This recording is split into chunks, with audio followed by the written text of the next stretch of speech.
Hello, hello, hello.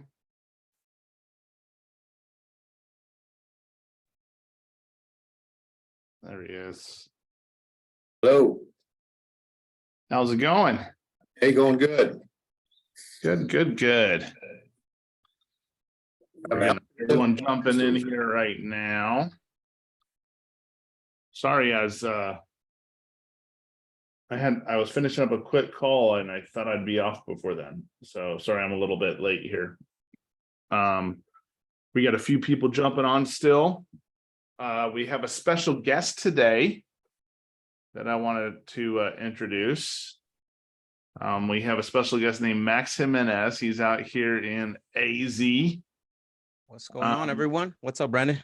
How you doing? I'm good, brother. How are you? He's also known as El Salvador. Did I say it close? That's good. Good enough. Yeah, good enough. which is Spanish for the closer. This is exciting. So we're getting everyone jumped in here real quick. I want to do a quick intro for Max. I've known Max for, how many years has it been, Max? Like since early 2015, I believe. So we go way back. 8 years. Yeah. Wow. That's amazing. Crazy. Yeah, that is crazy. It's interesting how time flies too for us, right? Absolutely. And so I want to introduce Max. Max is wholesaling out here in Phoenix, Arizona. He lives out here in Phoenix, Arizona. He's wholesaled in multiple markets. He is well versed in wholesaling, especially he's also a sales trainer, and helps people with learning how to close better on the phone. He does a lot of live calls on YouTube and stuff like that. You can see him all over YouTube. But Max wasn't always the beast he is now. And this is what I would love to him kind of talk about, because like a lot of us, we have big dreams of trying to get into real estate, trying to get started. But most of us that are on this call usually have another job. Either we're got another full-time job, another part-time job, or we're doing something else and now we're trying to get into wholesaling. Who can relate? Who's working something else right now? Yeah.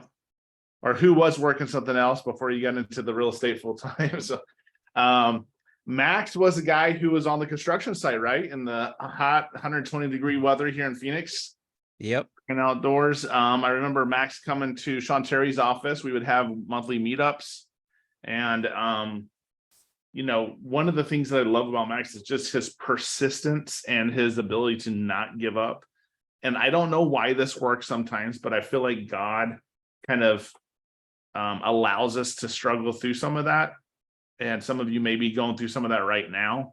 But I promise you there's something, the dam will break. The opportunities will start to flow.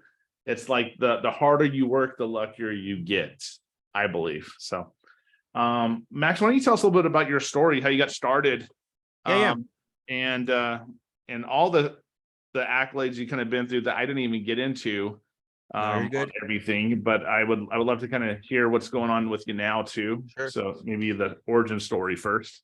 No, I appreciate that. By the way, nice to meet every single one of you on here. Brandon, Larry, Kenneth, Celine, how you guys doing? And the other one is TH. Not sure who that is, but it's good to be here. Thank you, Brandon. It's an honor. We do go way back. It's crazy. I just kind of put that together, right? Early 2015, calling Brandon while I'm working my job. Hey, bro, what do you think about this deal? It is crazy to think it's been 8 years. It has. Time flies, man. That's crazy. And I don't want to get too much into this, but I always say, like, do it anyways. Time's going to fly. Time's going to go by. It doesn't matter, right? But a little bit about me. Obviously, I found out about wholesaling back in 2015.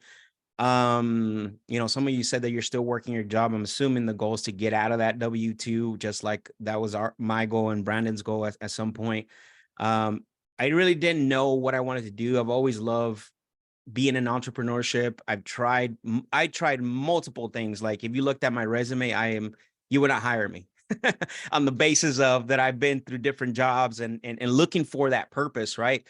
And so right around the middle of 2015 or the beginning of 2015, I like real estate because I was already in construction, and I like real estate. I love building stuff, and then but I love the fact that you the fix and flip side, which most of us is what we originally get to find out about, right? We see the shows on HGTV and all that stuff, but really, when I found out, there was a lady out in what is it, Florida. There was a realtor, and I don't know if Brandon, have you heard this story before, but a realtor in Florida that my mother-in-law knew, that she bought, that's who actually helped her buy her house, and she'll reach out to her. She knows a lot of investors and things like that. So I did. Oh, wow. And then she was no longer here. She was in Florida. And then basically, right before he hung up, she goes, look, I'm not involved in that world anymore. But here's the guy that you need to look up. He's there in your state. And that's when she gave me the name Sean Terry. Didn't know who he was, didn't know anything about it. And I'm like, okay. At this point, I was already doing research. So it was almost like I was running into roadblocks. I would go on Craigslist, and I was actually looking up, properties on Craigslist. And I would see these ads that would say, as is property, close in 7 days, cash only. And I'm like, how the heck am I going to do this? Like, I don't have the cash. I can't close in 7 days. But lo and behold, I didn't know that those were wholesalers, right? I didn't know what wholesaling was at that point. Which back then Craigslist was, you could use Craigslist to create like ghost properties and things like that. And then, so I didn't know what it was. And then going through that, right, like that frustration, and then thinking this was going to be like my end. She's like, no, I'm no longer involved in that world, but here's another name. Okay. Now here's another loophole I got to go through. And so, didn't look him up that day. The next day I get home from work, Googled him, Sean Terry. And then all of a sudden, I mean, he was like #1 on YouTube, #1 on everything, right? Like he's popping up, and flip to freedom. And I went on the website and stuff, and I downloaded the ebook.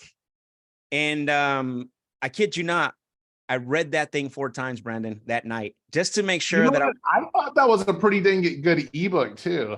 Like, dude, it was great. Yeah. The ebook hooked me. I'm like, wait a minute. And I read it 3 again and again. The next day I woke up, I was so excited. I called my buddy up that we were supposed to do real estate together, and I told him about it. And his first words out of his mouth was, wait, what? Is that even legit? He's like, is that even legal? I mean, I don't know, I said, but I'm going to try it. And so I ended up going to the meetup because I found out that you guys were having a meetup, and that's where I met Brandon. I met Sean Terry, and that's where the journey really started, right? Was right around somewhere around like August or September. And then in October, that's when Extreme Freedom happened. Right. And I attended my first real estate event, guys. And believe me, it was $97 and bring a friend for general admission. And I was even scared to pay that, right, at that point where I was at.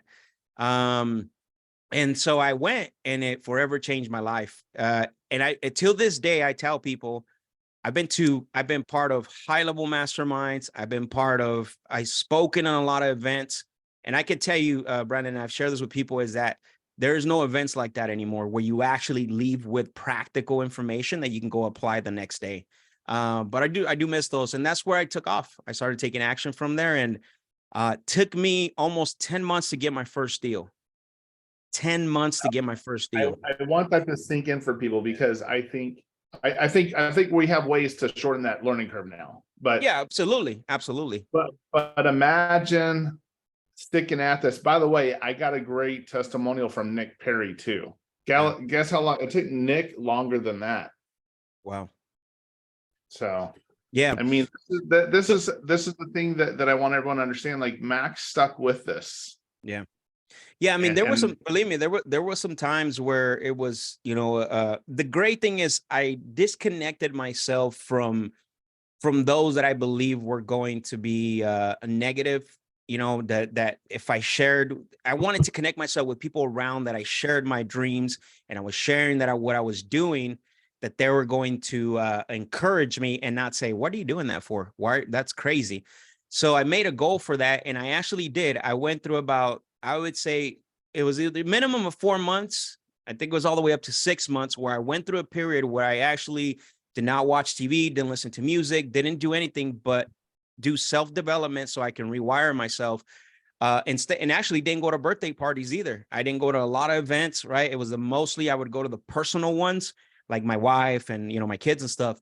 But I stayed away from that for at least 6 months. And on the other side was actually, I came out I had to rewire myself, change my belief system. The way I look at success, everything like that has to, and again, guys, social media ruins everything. Believe me, I know. Mindset and there's great stuff that social media ruins. Sometimes I get so upset, but it's true. You need to work on your mindset. And I did that. And then, so there was times when I wanted to give up. There was times, is this even worth it going out on Thursday night? This was back then, right? Where cold calling wasn't really prevalent and text messaging was not even around. And then guess what? And then we would go out Thursday night, put out bandit signs. We would put out every weekend, 50 to 100, 60 to 100 bandit signs, me and my son. And then I would have, and I have pictures of this, right? Brandon, you've seen the pictures, right? Yeah. On the kitchen table, having my daughter and my wife writing yellow letters while I was at work. Yeah. So, and then finally, I didn't get my first deal from that marketing channel. I got my first deal from a relationship where my wife worked. This is another example of why we always need to surround ourselves with people that encourage us, so we can tell everybody what we do, right? Things have changed quite a bit now, like social media now, and Facebook and Instagram, and I'll get a little bit into that, why you guys need to be using it. But there was a lady that worked with my wife. She had a condo here in Phoenix, who year and a half prior decided that she was going to remodel it, and that never happened, but they destroyed the place, took off the cabinets, ripped out the carpets, all that stuff, right? So she had been making payments on something that she wasn't living in for about a year and a half. And then I told my wife, I'm like, well, tell her that I'm buying houses. Very confident, right? I'm buying houses and I'm looking for flips. And sure enough, she put us together. We met at the place and we offered her $40,000 for the townhome, which you won't find it now, but $40,000. And we ended up assigning it for like $62,000 we ended up assigning it for. Yeah. And that was the first deal that we made. Yeah. Don't you remember? Everyone remembers their first deal too. Oh, absolutely, dude. What did that feel like for you? So a couple of things, right? Well, number one, it validated what I was doing was worth it, right? The persistence, going through the ups and downs, the late nights, right? Because I would get up so early. I was in construction. I would get up really early, and then as soon as I got home from work, I worked on my business. I had a sacrifice, right? So there was quite a bit of sacrifice. So it opened up my eyes that this works, right? And it validated that all the work that I did, that I'm glad that I didn't give up on, because there was times when I'm like, man, I don't know if I want to do this. Like this is, I don't know if this is going to be something I want to do. It validated that, and it just confirmed, right? It's that this was possible. And I am a risk taker. Like my risk tolerance is through the roof. So I quit my job and I went full time. Like that's all I needed to see. And I'm not saying that you should do that, but that was just me. And I haven't looked back since then. And it's I remember when that happened to Max. It's like you still had a wife and kids. It wasn't like, oh, absolutely. And you were, it's important to have income coming in. So it is important. Yeah. Family, It did. So go ahead. I think what's amazing is how you stuck with it, and then how you had so much faith in yourself. Yeah. Well, what was crazy is that it took that period of rewiring yourself, right? Rewiring myself, excuse me, and understanding like I need to see myself different. And here's what the crazy thing is, while I was doing that, so at work, I always used to hang out and, we always talk, and how sometimes you get around the cooler and all that. I just started listening to podcasts. I stayed away from everybody. And it got to the point, like at the end, before I left, I felt out of place. Like my body was there, but mentally I was where I wanted to be at, which is right here where I'm at now. Right. And it was like almost an out of body experience. So you do have to work on that. You have to work on your belief system. Believe me, I know that we all grew up with certain belief systems. We all grew up with certain things that you have to get rid of. And it might not be consciously impacting you, but when you're out there doing the work, when you're talking to sellers and trying to negotiate a deal at 50 cents on the dollar, your subconscious says, oh, you think you deserve that? Like, you think you're really going to negotiate a deal like that good? It'll creep up with you. It'll creep up on you subconsciously. And this is why we need to actually change that old belief system. And it worked for me, right? And I believe that is something that helped me to transcend, Brandon, to that place. I think that's I always tell everyone the most important real estate you ever flip, and I stole this from someone, I don't even know who said that, but it's the most important real estate you ever flip is the 6 inches between your ears. The mindset, right? We Yeah. got to get that thermostat set that we're allowed to make some money. We're allowed to have good things happen to us, and God can use us for those things. One of the things also that I love is you're what I refer to as a go-giver. You're in the community here in Phoenix, and you help out a lot of people. You've done deals. We've done deals together. You've done deals with other people. You've collaborated with other people. I know you collaborate with other investors and wholesalers all over the country as well too, right? Yep. Yeah, no, for Um, sure. Just fast forwarding, right, from that time, I've been part of close to probably over 500 closed transactions, right? Between wholesale, flip, innovations, sub to create all the deals, right?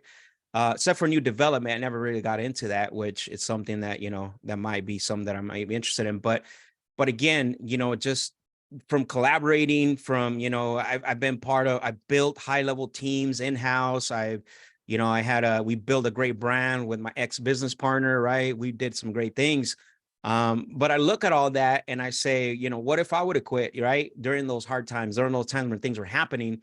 It's crazy to see that because, a lot of things have transpired between there and now. And now, yeah, I give every single day back to the community. I think it's an obligation. I think it's a duty, a moral duty anyways. Some people may disagree. That's okay. But I don't want to see them complaining about it either, about other people giving back. And so, yeah, man, it's been a great journey. I mean, I've met people right now. I'm training people in Canada and Colombia and like Philippines, everywhere though. Yeah. I think that's amazing. One of the things too, I wanted to ask your opinion on is Sure. because if you've been in this business any length of time, you're going to have highs and you're going to have lows, Absolutely. ebbs and flows. And what do you do when you get in a rut? And I'll share a quick story. I remember working, Raphael really well, Raphael Cortez. Yep. And he was and he barely has any reps. Let's be honest. He's a great sales guy, but He's he was in a little bit of rut. And I remember I took him to breakfast and I'm like, hey, what's going on? And I was like, hey man, just call me if you get something close. He's like, I'm just off my game, I'm like, hey, yeah, if it's close, let me know. I got buyers for stuff. So he called me up. Hey, got this deal. What do you think? I'm like, oh, dude, lock it up.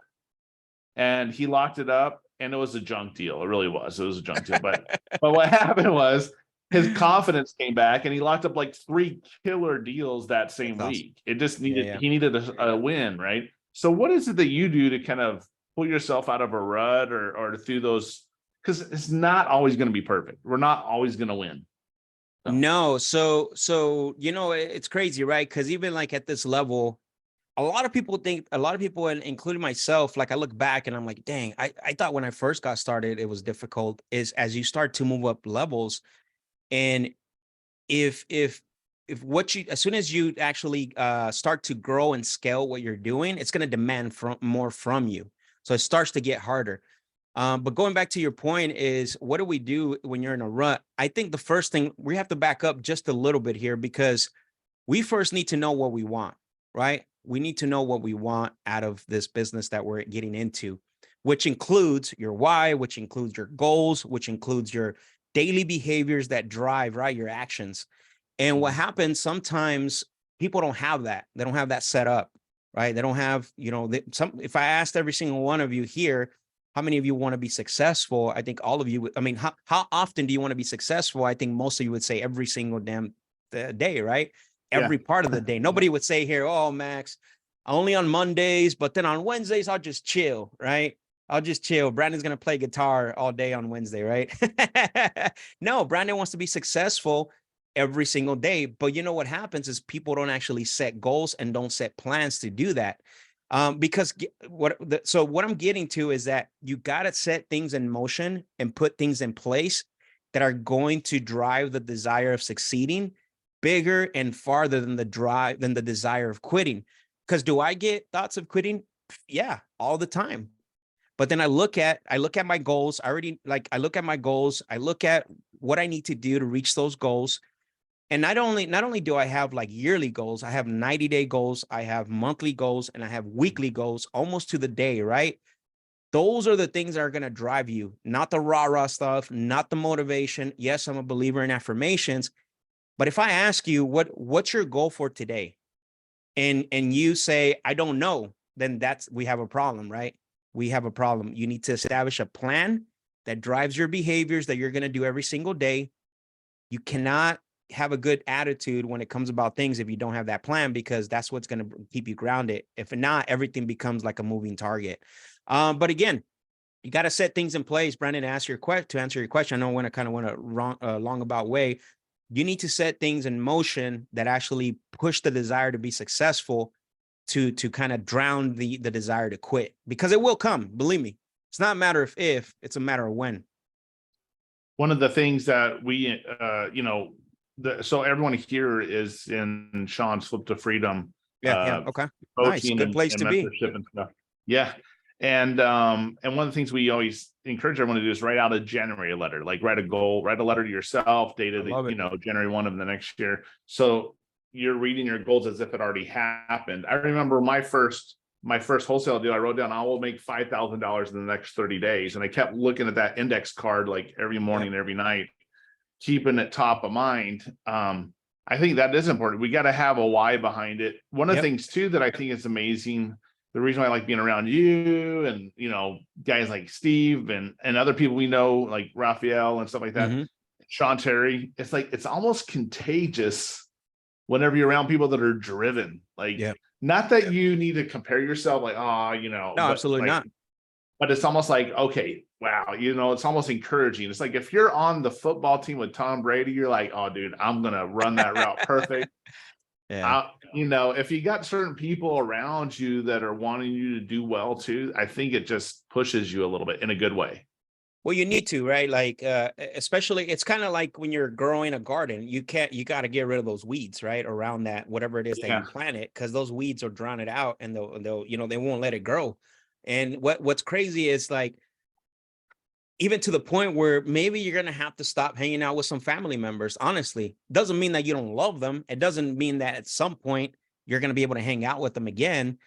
But if this is really what you want to do, if this is really your purpose, and this is really what's going to get you to the things that you want to do in your life and create a purpose, then you have to make those sacrifices, right? I'll give this example because I train a lot of salespeople, like, and I try to, and one of the things that I always do, Brandon, is that I need to unwind a few things first, unwire a few things from acquisition people and salespeople, because there's a lot of sales trainings out there that get this thing so wrong. And this applies to what we're talking about too, entrepreneurship. What happens is I developed this system called the PASS system, plan, attitude, strategy, right? And what happens is most salespeople or most entrepreneurship usually want the strategy first. What is the strategy? And what I mean by that, what's the script? What's the best line? What are the things to build the business? Whatever it is, right? The strategy. Thinking that that's going to drive their attitude when it comes to doing the things that need to be done, the daily things. And then they start to build, and then they think that they can build a plan around that. And that's absolutely farther than the truth that you can think of, because we need to have a plan first. What are our goals, right? What are we doing every single day? Is it on our calendar? Do we know what's coming up today from I know it's 3:00 right now, but is the high income generating activities in our calendar? And your calendar doesn't have to be perfect, right? It just has to be on there. I know Max is going to prospect from 2 to 4 every single day. So at 1:30, I am preparing mentally for it. Well, guess that's what's going to do. That's going to change my attitude for the calls. I'm going to have my questions in front of me. I'm going to have my objections and rebuttals. And now my strategy, which is my script, I'm going to be able to deliver it at a different level, because now I know what targets I'm hitting. The targets don't move anymore. I'm kind of now just navigating like a sniper, right? I'm not spending too much time with unnecessary prospects. I'm moving on and things like that. But it starts first with the planning to drive the behaviors, to drive the attitude, and then you can deliver the strategy. And I think that happens as well too, as we go through ups and downs. Going back to what I said earlier, we need to know exactly what we're going after, right? If I can rephrase. So I think you're saying, like, you need to be really focused. You need to time block your activities, your revenue generating activities. Is that what you're saying? Absolutely. There's no way you can get up and say, okay, I'm going to prospect right now, or I'm going to prospect. You cannot just turn it on. You can't just and think that you're going to have success, right? You have to be really good, and you might have some good moments, but what we're trying to get to is predictability, consistency, and great communication, so you can repeat that, right? Rinse and repeat, rinse and repeat. And if Yeah. you don't time block and you think that you're just going to prospect anytime like that, that's not, that's not realistic. You're going to get burned out. Yeah. I love that. Yeah. Sorry, I didn't mean to interrupt you. Were No, you going you're to say good. something else? No, yeah, I was going to say, maybe a lot of you on here, and I haven't asked this question, is you don't know yet what your goals are, right? Maybe right now, obviously, a lot of people get stuck here. They're like, well, I don't know what should I put as a goal. And I always say, like, I like the January letter, because the January letter for me was actually, I didn't hit it that first, like the first time I did it, but the second time it actually came, I hit some of the things, but the second time I did it, I actually hit pretty much 90% of everything that was on there. So most people get Crazy. stuck, like, what goal do I set? Well, first, let's start off. What is it that you want? Is it right now? Do you want to leave your W-2? Okay. How much income are you making in your W-2? Perfect. Okay. How much of those expenses do you need to cover out of that income? Perfect. So you make that your goal, right? You make that your goal. And now you say, okay, and I'm only throwing numbers out here. So I need to make 150,000 my first year to get out of this job, right? That's how much money I need. Now, depending on your market, you're going to reverse engineer that. You got to start looking about, how many deals per, what's the assignment fee per deal, right? Things like that you start to reverse engineer, and now you set your goals. And maybe that's a whole year, but you could condense it down to 90 days. You could start there. Most people don't, because there is a struggle, right? Like when you first start out, I don't really know what my goal is. So I Right. always recommend Right starting now, it's out just there. right now, our goal for most everyone here is just to get that first check. Correct. Get the first deal under contract, cash that first check. And then for a lot, because this is what we call the deal syndicate. Yep. So this is like their beginners group. And then we also Got have it. a 6-figure syndicate. So it's like, that's Yeah. those ones that are scaling up. So let's But we need that first one, right? scale that down then. Let's scale that down. Okay, we all want to get our first deal. So then we need to find out, right? So what's an average, deal size in my market, right? We find out, what's our marketing channel we're going to use. Is it cold calling? I'm assuming mostly you're going to be cold calling. So then we got to scale that back. Okay, so if I know in my market it's going to take, 50 leads per one contract. And when I say leads, I'm not saying, I'm talking about like they've come from a cold caller, not saying that you specifically, right? But if you're doing the cold calling, we need to derive that number. I need to talk to X amount of people. I need to have X amount out of those X amount of people I talk to. I need to have X amount of offers out so I can get that first deal. And not only that, put that into your blocking time. So the way I would do that is, hey, I'm going to prospect from 3 to 4. In this hour from 3 to 4, what I want to do is I want to talk to 50 people. I want 50 people to pick up their phone. Right? That's my goal. Out of that 50 Yep. people, what my second goal is going to be, out of that 50 people, I want to generate 10 quality leads. Those are people that raise their hand. The 50 people are just, they say hello. Oh, you know what? No, I'm not really interested. Perfect. That's a live person. But I want to have 10 quality conversations out of that 50, all within that 2-hour time block. Now I'm focused. I'm zoned in. Now what I'm going to do is when I get those 10 people, I am going to say, okay, out of those 10 quality leads, 2 of those, I want to push it as far as possible and create or do a follow-up or a sales appointment, right? So we have to reverse engineer that. Potentially, those are the 2 that you're going to make an offer on. So we have to, and again, these are just numbers, right? You guys all have probably different KPIs, key performing indicators, but that's the way you have to get really granular with it. You have to time block. You need to plan that. That's got to be in front of you. Along with what's the questions that you want to ask when you're on the call. I'm telling you, if you get on a call and you think, and most of you have probably already experienced this, and you think you're not going to get objections, you think you're not going to need to ask certain questions. If you have those in front of you, they don't have to be printed out, but you don't have them in front of you to prepare that, it's going to be a rough time. I think that's amazing. And Max, thank you so much for taking time out of your day. I appreciate this. Yeah, of course. And I wanted to, if you have some time, I would love to open up for some Q&A too. Yeah, let's do it. Yeah, yeah. If anyone has any questions for Max, Yeah, if there's any questions, absolutely. just go ahead and unmute yourself or throw your question in the chat if you have a question. Any question, they don't have to be related to what we talked about either. Whatever question you guys want to throw at me. How about, I got one. What's some of the marketing channels you're using right now? So right now I'm going heavy on cold calling. So I have a few cold callers. The reason why is because the I believe and I love PPC and I love direct mail. Direct mail is terrible. I wouldn't use it right now, but PPC is going to be my next channel. But for me, cold calling has always worked. It's the most efficient, the most economical, and the one that gives me the most opportunities, especially if you're starting out. But I still love cold calling even now because I'm at a place where I just want opportunities. You get me on the phone and I'm closing 1 out of 3 probably, right? That's really the confidence that I have. But you know, again, going back to that, I think cold calling, just all I want is opportunities. Give me opportunities. Where PPC, I like it as well because it's a little bit more quality lead. But I just don't know what markets I'm hitting on that yet. But I've never stopped cold calling. It's been continuously doing it. So One of the things I forgot to mention too was there was something called the Closer Olympics. yeah. Basically, Max went head to head against the top wholesalers in the nation, and just it's amazing to hear these guys on the phone, and it's just amazing to see the confidence level that they have when they're talking to sellers and stuff like that. Yeah. Let me open up for any. That was a really good experience. So yeah, if you know that was a really good experience. There's another one coming up in July. Looking forward to that. But you know, if you guys need anything, don't hesitate to reach out. I got a full YouTube channel, nothing but live calls, locked up deals live. Got a close to 60 hours of just nothing but practical content. You won't hear any rah-rah for me or any hype. Like it's all practical. It's all things that you can implement as soon as you're done watching it. Kita said, join it. Oh, she's part of the Discord channel. What's up? Oh, there you go. Yeah.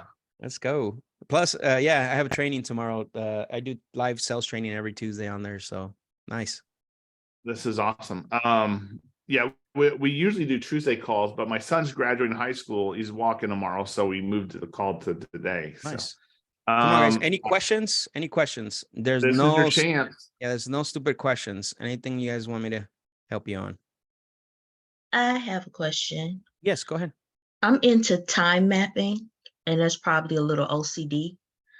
And I think when you first get in wholesaling, you know, some people sell it like it's going to be easy, but when you get into it like yourself, you know, you made it a full-time job, and you know, you don't want to get burned out or your data run away with you. So kind of how do you, not exactly, but how do you kind of organize your day so that you don't get frazzled or burned out?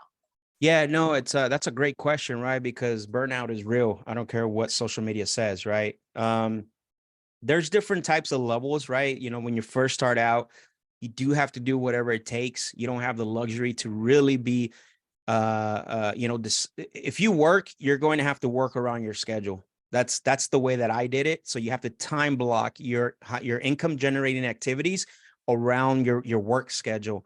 And it's going to take some sacrifices because not, you know, a lot of us might have a rough day at work, but if it's on your calendar, it's going to drive you a little bit better.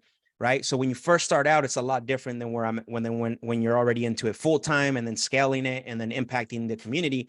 So it's different phases. What I can tell you is my calendar is an evolving organic living thing. Like I'm looking at it every 30 days and I'm making adjustments. Now I don't change it. Right. I don't change it drastically, but I'm always modifying. How do I change my morning routine? Okay. I have, you know, how do I change my focus time to be better? So you have to be consistently working on that, just like if you're working on your self-development, just like if you're working on your prospecting, because things change. I get it. Things change. So where I'm at now, I've interject a lot of focus time, right? A lot of like, I have very like strict morning routines for myself. I have, you know, times where I don't look at social media or I don't do social media. I have times where I, you know, on your Apple Watch, you have like this mindful app, like I'll turn that on because you can get burned out. So you have to fit into that. But time blocking all those things in your calendar is actually the best thing that you can do. So that way you're and again, it's evolving. It's really hard to do the same thing for 6 months. You're not going to be able to do that. So you have to be conscious of that. Look at your calendar. This is why I always tell people, when you first start out, put stuff on your calendar. Don't worry about perfecting it. In 30 days, look at it again, right? And modify it, adjust it. And then again, another 60 days, again, modify it, adjust it.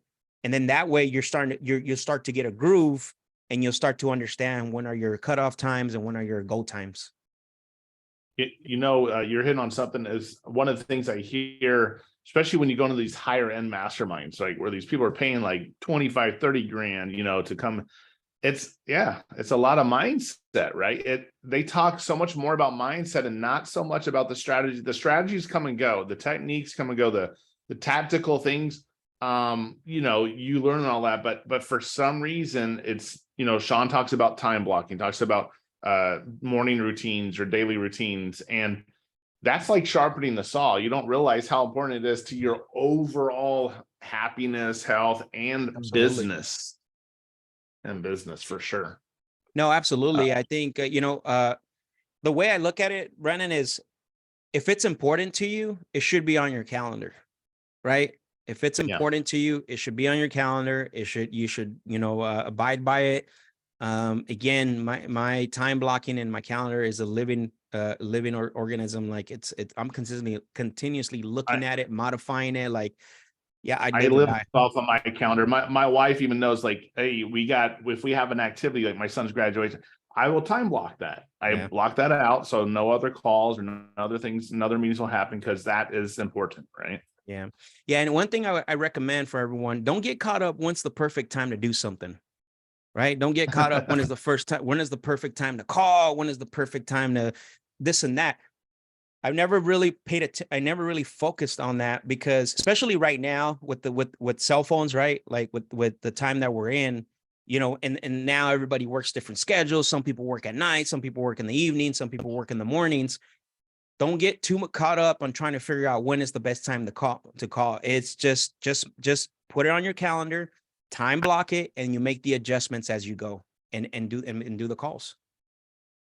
I love it. I feel like everyone's being shy. Go ahead and unmute yourself and ask some questions. I mean, this is a guy, just letting you know, Max is a very down-to-earth guy, but what's also amazing, he's spoken on some of the most elite stages, he basically done sales training for some of the top masterminds like Collective Genius and stuff like that too, where they are paying 35 grand a year to join and stuff like that. So feel free to just pick his brain here for a second while we got him, and appreciate your time. So yeah, of course, man. Anything for you, brother. You already know. I feel something's coming. There it is. Get a house under contract. How do you decide what to ask for it? Say that one more time. I'm sorry. When you get like a junker, like something that needs full rehab, when you get that under, I have one Wednesday I'm going to go look at, and the ARV on it's about 130. He's asking 50 for it. The numbers show somewhere between 35 and 60. So, but what do I ask for it? How do you decide how much you want to ask for it to sell to like either retail buyer or a flipper or somebody like that? Got it. So are you offering 30, or is that what the seller wants? He's asking 50. I'm probably going to 35 and try to. Got it. Okay, got it. And then so you want to know how much you would sell a deal like that for? Yeah, because I estimate the repair calculator estimates repair costs around 25. I have them repaired around 30. So I'm going to 30 and 30. So if you offer, so let's say they accept 30, you're going to be like right around 60, right, with repairs? Right. Got it. And what's the ARV on it? 130. 130. All right. So I'm thinking on a deal like that, just by the numbers you just told me right now. Let's see. Oops. I mean, I don't see why you couldn't sell that for at least. Well, it depends. Here's the other thing too is don't be careful getting caught up too much on estimating repairs. Let that be for you, okay, for you to Right. make the offer. Because Right. I can show you a text thread, because for the buyers, repairs is subjective, okay? So Right. if I talk to you, it's going to cost you 30, but it might cost Brandon only 15. So be Right. careful Right. with that, right? Because he Right. might have crews and all that. Right. But on a deal like that, I don't see why you couldn't sell that deal for like probably 50 to 60, honestly. Okay. Yeah. Yep. All right. If you can get it at 30, right? So I would say like, well, actually, sorry, not 50 to 60. What I'm saying is if you get it at 30, yeah, I guess you'd be able to sell that deal for like 50 if you got that deal at 30. Yeah. We got a couple questions here too for you. Kita says, how often do you follow up with an indecisive seller? And then also, and how do you offer it creatively? A lot of sellers have been asking. Okay, let me tackle the first part of that, the first question. So you have to create, when you're following up with sellers, you need to create buckets, right? So you have so the reason why I say this is because you're going to be, if you have a seller that's indecisive, potentially they're not ready yet. So that those sellers should not be prioritized in your follow-up. I'm not saying that they don't matter, but that you need to have buckets. So you got to have hot, warm, and cold, right? Hot follow-ups are the ones that you talk to. They're potentially, you had a conversation with them. For me, a conversation is when I hit motivation and timeline. I don't care about price and condition. The only reason why in that moment yet I don't care about it, because I'm first trying to figure out if this is somebody that is actually ready to sell. And usually the motivation and timeline will tell me that. So those are going to be in my hot. The warm ones are going to be people that actually I've spoken with, potentially didn't have, a full conversation, but they said, hey, call me back next week or call me back in 2 weeks. I'm going to cut that time in half. If I'm talking to a seller like you just described right now, they're just not ready. And I'll let them know. I would say something like, hey, you know what, Kita, I've been talking to you now probably for the last, I don't know, 2-3 weeks. And I would even say this on a one call. I've been talking to you for the last 10, 15 minutes. And I really have an indication of why you would even consider selling this. What am I missing? I call that out. I don't call to try to convince them. I'm calling out what is happening. What should I follow up with you later, or do I need to basically put you on the cold bucket? So you got to prioritize the leads, because I'm telling you, you're going to get burned out following up with people who aren't ready. So again, hot leads are people you have actually had conversations with, but it didn't convert, which is, again, for me, a conversation is motivation timeline. Don't need condition or price line yet, because we haven't gone that deep. And then the warm ones are going to be someone that I was able to touch bases with really quick. And they say, hey, call me back in like 2 weeks. I'm going to call them back in a week. Now, if you have someone that says, call me back in 30 days, always cut that time in half. And you don't have to call them to buy the house. You can just call them and say, hey, I had it in my notes to give you a call. I'm not calling about buying the house. Just want to see if there's anything that I can help you with. See if anything's changed. Right? It's a very golden nugget right there to be able to call someone half the time. Because I'm telling you, Max is not going to stop calling them. Brandon is not going to stop calling them. And if you wait to the 30 days, somebody else is going to get that deal locked up. Yeah. And here's an interesting statistic. I probably shared this with you, Max, but Raphael, who did the, $1 million a year, 3 years in a row when he worked for Sean. Yep. 70% of his deals came after the seller said no. Yeah. Absolutely. You will build more rapport with a seller if I tell you this. If I say, hey, Larry, sounds like to me you're not ready yet, which is okay. Most sellers aren't. So what I like to do is, when can I set up a follow-through call for you to see if anything's changed? I'm going to ask you that. You build more rapport than me saying, Larry, I could do it for you. Oh, if you want that, I can definitely do that for you. I'll close. I'll pay all your closing costs, but you got to sign today. We got to get this done. We got to push this through. Don't get me wrong. There are times when we need to create urgency, but when you start going from urgency to convincing mode, that's where you cross the gray into the black, right? So you build more rapport by actually creating a follow-up, because things do change pretty rapidly, and most sellers aren't going to be ready the day that you call them. And again, Brandon just give a good statistic. Money's in the follow-up. Deals happen in the follow-up. There's no one call closes are all for Instagram and Facebook. That's all they are, right? Do they happen? Absolutely. It's hard to mess up a really motivated seller. You can tell right Oh away. yeah, when- yeah. You could say the sky's red and the grass is blue, right? Like sign right here. Yeah. Um, Like, how do you offer creatively? A lot of sellers have been asking.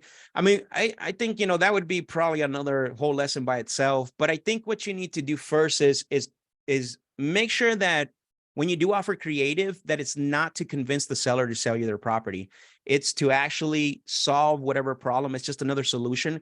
Because a lot of times sellers don't need all the money, right? They don't need all the lump sum, the one lump sum up front. A lot of times they have time. They just need to get out of that property and not make the payments or potentially not pay the taxes anymore, right? That's a seller finance deal. So be careful when you are talking to sellers and you're trying, and when the cash offer doesn't work and you interject creative just to get the deal and try to convince them to that's not going to work. You're going to confuse them. They're not going to be ready to have that conversation. So I like to do what's called the transition agreement. I like to transition into creative by unplugging them completely from the cash offer. And it's really simple, right? I basically just pull myself out of being the buyer. I'm not your buyer anymore. We can't do the one lump sum. Unfortunately, it's not going to work for us. And I don't want to, beat you up because you're pretty firm on the price. And then they kind of decompress. Okay, got it. So you're not going to be able to buy the house. And I'm knocking. And then what I do is I introduce the creative, which is, however, all right, something we've done in the past when we can't pay the one lump sum, we could still give you what you want. We could still pay even potentially more. Do you mind if I share with you how that works? If they say no, I only wanted the cash offer. Now I knocked out the subject to the creative deal and even novation. So I love it. And she said you explained that well. One of the things that we used to do when we did all the in-person appointments in Phoenix is we'd be at the appointment and they're saying no to our cash offer. We take up all of our paperwork and our little folder and start walking out to the door and put our hand on the doorknob as we're walking out and say, you know what? I got one more question for you. And then that's when we turn the Columbo close and we go into what if we did this, like the creative stuff, right? And that's how it seemed to work because you're taking that cash offer off the table, right? You're taking it off the table. You got to take it off or else it's not, again, for the lack of better words here, you've beat them up to try to get the property at a discount, right? And now we want to grab all this. The creative conversation doesn't happen in 2 minutes. People need to kind of decompress, grab to what you're saying. So you got to transition to that. I call it the creative transition agreement, right? Where we transition, just like there's different ways to do it. Just like Brandon just said right now, I'm just more of doing it on the spot. And because a lot of it's on the phone and if you guys watch my calls, go ahead. There is so much psychology in what you're saying right here. And I remember people would go on appointments with Raphael and Raphael would be like, people are like, Raphael's not even negotiating. No, he was negotiating he knew when to push, when to pull back, when to kind of put the pressure on, and then when to kind of relieve that pressure. Absolutely. And the really good salespeople like yourself, Max, know how to relieve the pressure, let them kind of settle down a little bit. Yeah. And then, hey, now that it's over, yep. What was your bottom line? What was your exactly. lowest number? Now that I'm not going to be your buyer, just off the record, what were you hoping to get if I was, you know what I mean? What's that novation thing again? Novation. That's the retail buyer program that Sean teaches. Yep. That's a really good, it's not my favorite strategy, I'll be honest, but it works, especially right now in this market. I am a creative guy first, novation last, only because I don't run a big operation anymore. And novations are a lot of work, a lot of paperwork. So that's the only reason why. Not saying it the strategy is great. People are making a lot of money off of it, but I'm just at a different place right now with my business. So I'm going after 6 to 20 unit, Brandon. So remember me. Wow. Awesome. Yep. I appreciate all the time and I don't want to keep you on here forever. So I thank you so good. much. Any other questions for Max? Anyone? Well, cool. If not, I just want to say thank you so much, man. I appreciate you. Of course. Thank you for having me on. I know that this was very helpful for everyone. I think the key here is to realize that sometimes we got to just stay persistent towards our goals, do the consistent work, the revenue generating activities and time block and be really focused. I think those themes are kind of resonant in most of the successful people I've talked to. Yeah. I'll say one more thing and then I'll jump off is in line with that is that remember couple of things. If it's important to you, it should be on your calendar, right? It should be on your calendar. There and again, you have to build some fundamentals, foundations to be able to Yeah. drive the desire of success, so it can drown out the desire of wanting to quit. And the way you do that is by building your plan to drive your daily behaviors and your attitude and deliver the strategies. Yep. Cool, man. Thank you so much. And you guys can find them on YouTube. Definitely. Yep. Sounds good. Appreciate everyone. Everyone go crush it. Talk to you guys later. Thank you, Brandon. See you. Thanks, Max. See ya. Yep. Later. Wow. Well, I just wanted to open up. Was that helpful to kind of hear from Max? Yeah, I see some thumbs up. Beautiful. I know we didn't get to dive into this, but I wanted to hear what were some wins for this week. I think Celine and Brandon may have something working on, right? Yeah, we're working on something. So we got a couple different directions we're, going about it. So I told you there's a tenant in the property. We may actually wind up selling it to the tenant. So he's seeing if he can qualify for a loan right now. Yeah. So, That would be awesome. That'd be really cool. and Congratulations. Celine talked her down on it though. So she hammered her on the price. What did you get that? What was the price on that one, Celine? It was at 15,886. She wanted 20. And it was probably one of the easiest conversations. I didn't even have to negotiate. I was like, well, my team, this is what we came up with. We came up with, we're closing, paying all the closing costs, all that good stuff. And she's like, okay. So she was definitely a motivated. She was a motivated seller then, huh? Yeah, she was very. I mean, it was due to unfortunate circumstances. Her mother passed away 2 months ago. She's still grieving. And she just wants like nothing to do with the house. She just wants to move on from her life in North Carolina. She's in New Jersey now, so she's like, I want nothing to do with the house. Like, I'm over it. Like, she's just barely getting up on her feet again. She had to start working again. She was her mom's caretaker. So yeah, I was like, all right, 15.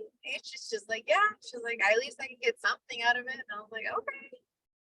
That's awesome. Congratulations. Yeah, whenever when you get the motivated sellers, it's really hard to mess them up when they're That's why I super like the motivated. vacant houses. I like the vacant houses because they lost their emotion and now it's almost going into a burden to them. Yeah.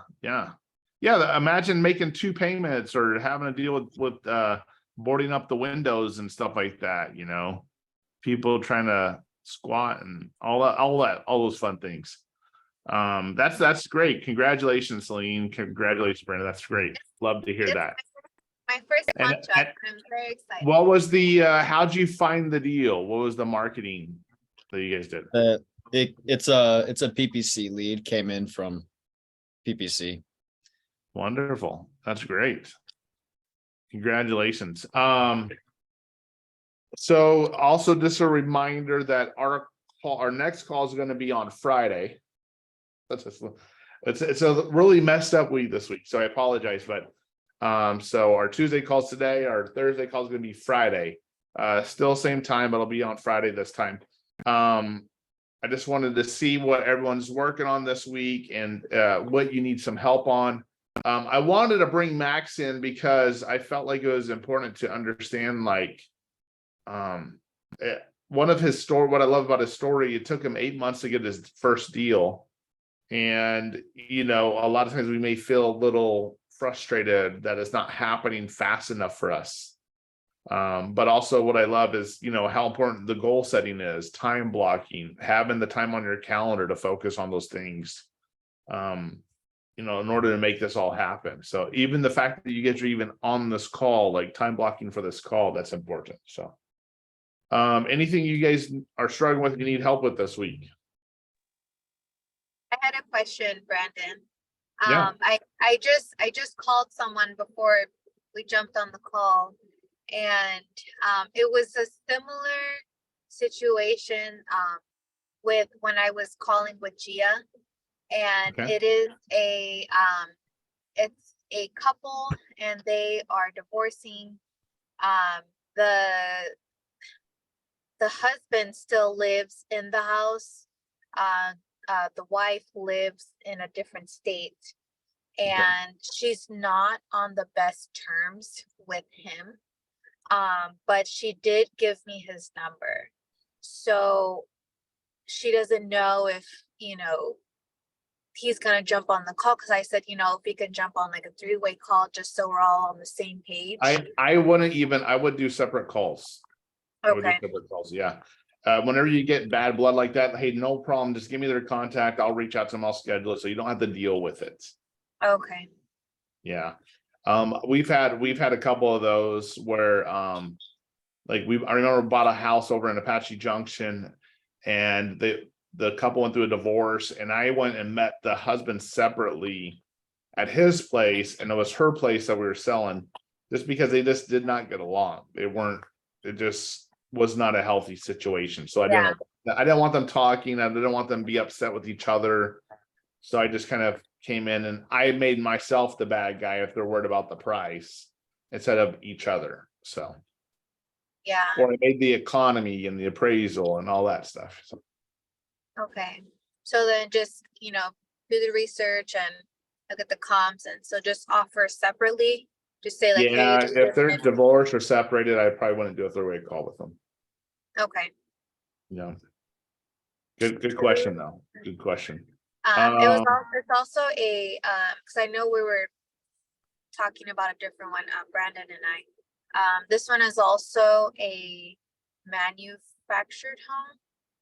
Okay. Do we do manufactured homes, or is that like Yeah, okay? do they own the land that it's on, or do Yeah. they have to pay rent in a mobile home park? No, they own, it's actually two properties Okay. on the land, but she said one of them is not she's like nobody lives there. I guess it's like run down, and then the other he lives in, but it's they fixed it up and everything, and supposedly I don't know. Yeah, you'll just need to go through title or the attorney and make sure that there's what they call an affidavit of a fixture, which means the mobile home is part of the land. Otherwise, it's just like a car. You just have to, there's title paperwork that you do use just like your car. So. Yeah. Okay. Cool. Yeah, Thank good you. question. By the way, just quick question. Who's coming in June out to Arizona? Nice, awesome. I'm excited. Also next Tuesday, I'm gonna bring on one of our youngest wholesalers that's also in the six-figure syndicate mastermind. And also he used to work for me, so it's kind of fun to see him doing deals with his dad. He's partners with his dad, and he has a brother-in-law that he works with. His name is Riker Applegate. So he'll be on the call. He's in his still in college.